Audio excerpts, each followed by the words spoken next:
আমার বন্ধুরা, ঈশ্বরের বাক্য যেসায়া 41:17। ঈশ্বর আমাদের বলেছেন, দুঃখী দরিদ্রগণ জল অন্বেষণ করে, বাক্যের প্রকাশ, কিন্তু জল নাই, সর্বদা প্রকাশ থাকে না। যে কেউ ঈশ্বরের প্রকাশকে অবজ্ঞা করে মরুভূমির মধ্যে দিয়ে চলবে, যেখানে তারা পস্তাবে।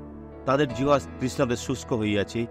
আমি সদাপ্রভু তাহাদেরকে উত্তর দিব।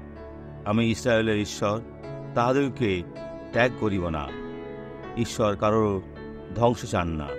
ঈশ্বর চান যেন আমরা তার কাছে আসি, সেই দরজা দিয়ে যেন অনন্তকাল বাঁচি। তিনি চান না কেউ দিয়াবলের সাথে নরকে যাক। দিয়াবল ও তার দূতেরা নরকে যাবে, প্রত্যেকেই স্বর্গে যাবে, কিন্তু লোকেরা বদলাতে চায় না। মানে কিছুজন, তাই তো?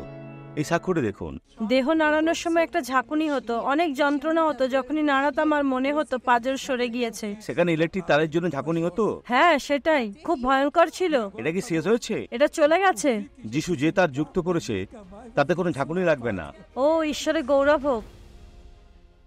আসুন প্রার্থনা করি। ও ঈশ্বর, এটা খুবই গুরুতর যখন একজন ব্যক্তির এই প্রকাশের প্রয়োজন থাকে, বাক্যের, আর সেটা পায় না, আর তারা বলে, ও ঈশ্বর, কে আমাকে সাহায্য করবে? ঈশ্বর আমাকে সাহায্য করবে। আমি জানি তুমি করতে চাও, তুমি তাদের সাহায্য করতে চাও, কিন্তু অনেকে বিশ্বাস করে না। পিতা, ব্যক্তির বোধকে হলো আপনাকে বিরক্ত করা, সমস্ত মন্দকে ধমক দিই আর আজ্ঞা করি জীবন থেকে ছেড়ে দিই।